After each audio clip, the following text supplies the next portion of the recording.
സംസ്ഥാനങ്ങളും ഇന്ന് ആചരിക്കുകയാണ്. നമ്മുടെ ഈ കേരള സംസ്ഥാനത്ത് നിരവധിയായിട്ടുള്ള വനിതാ സംഘടനകൾ ഈ ദിനം വളരെ വിപുലമായ നിലയിൽ കൊണ്ടാടുകയാണ്. സ്വാതന്ത്ര്യം കിട്ടി വർഷങ്ങൾ ഇത്രയും ആയിട്ട് പോലും ഇന്നും സ്ത്രീകൾ പ്രാപ്തരല്ല, അവർക്ക് സ്വാതന്ത്ര്യമില്ലാത്തൊരവസ്ഥ രാജ്യത്തെമ്പാടും നമുക്ക് കാണുവാൻ കഴിയും.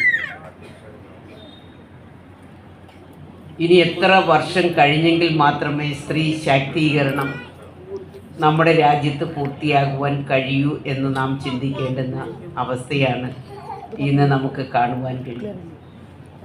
നമുക്കറിയാം, പുരുഷനും സ്ത്രീ എന്ന് പറയുമ്പോൾ പുരുഷനേക്കാളും കൂടുതൽ, ഏറ്റവും കൂടുതൽ നമ്മുടെ രാജ്യത്തുള്ളത് സ്ത്രീകളാണ് എന്ന് നമുക്ക് നല്ലതുപോലെ അറിയാം. നമ്മുടെ സംസ്ഥാനത്തിൻ്റെ കണക്കുകൾ എടുത്ത് പരിശോധിച്ചാലും സ്ത്രീകളാണ് പുരുഷന്മാരെക്കാളും കൂടുതൽ. എല്ലാ രംഗങ്ങളിലും നിറസാന്നിധ്യമായ സ്ത്രീകളെ നമ്മുടെ സമൂഹത്തിൽ നമുക്ക് കാണുവാൻ കഴിയും. പക്ഷേ പുരുഷനോടൊപ്പമുള്ള തുല്യത ഇന്നും സ്ത്രീകൾക്ക് കൊടുക്കുവാൻ പറ്റാത്ത അവസ്ഥയിലേക്ക് നമ്മുടെ രാജ്യം ഉൾപ്പെടെ പോകുന്ന ഒരു കാലഘട്ടം.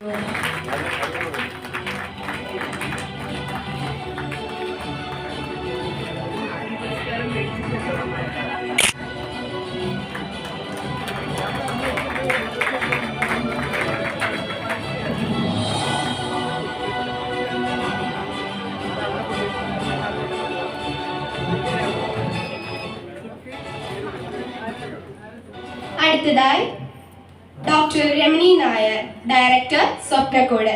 മികച്ച ജീവകാരുണ്യ പ്രവർത്തക, ആരോരുമില്ലാത്ത അശരണർക്ക് അമ്മയായി, മകളായി തന്റെ ജീവിതം സ്വകാര്യ അൺഎയ്ഡഡ് മേഖലകളിൽ അസംഘടിത തൊഴിലാളി സ്ത്രീകൾക്കു വേണ്ടി ഒറ്റയാൾ പോരാട്ടം നടത്തി അവകാശങ്ങൾ നേടിക്കൊടുത്ത സ്ത്രീരത്നം ശ്രീമതി കുസുമം ആർ പുന്നപ്രയെ വേദിയിലേക്ക് ആദരപൂർവ്വം ക്ഷണിച്ചുകൊള്ളുന്നു.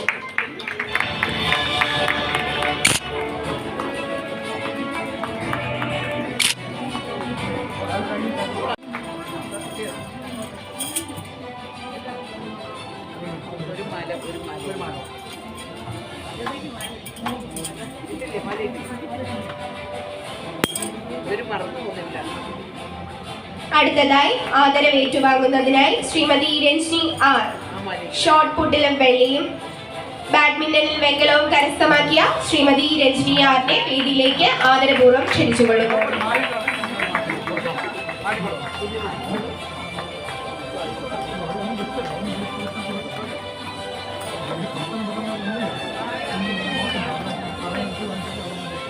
അടുത്ത ആദരവ് ഏറ്റുവാങ്ങുന്നതിനായി ശ്രീമതി കല,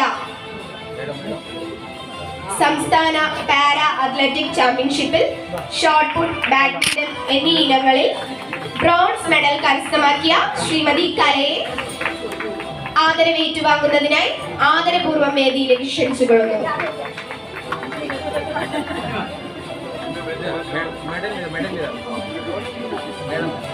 അടുത്ത ആദരവ് ഏറ്റുവാങ്ങുന്നതിനായി ശ്രീമതി ആര്യ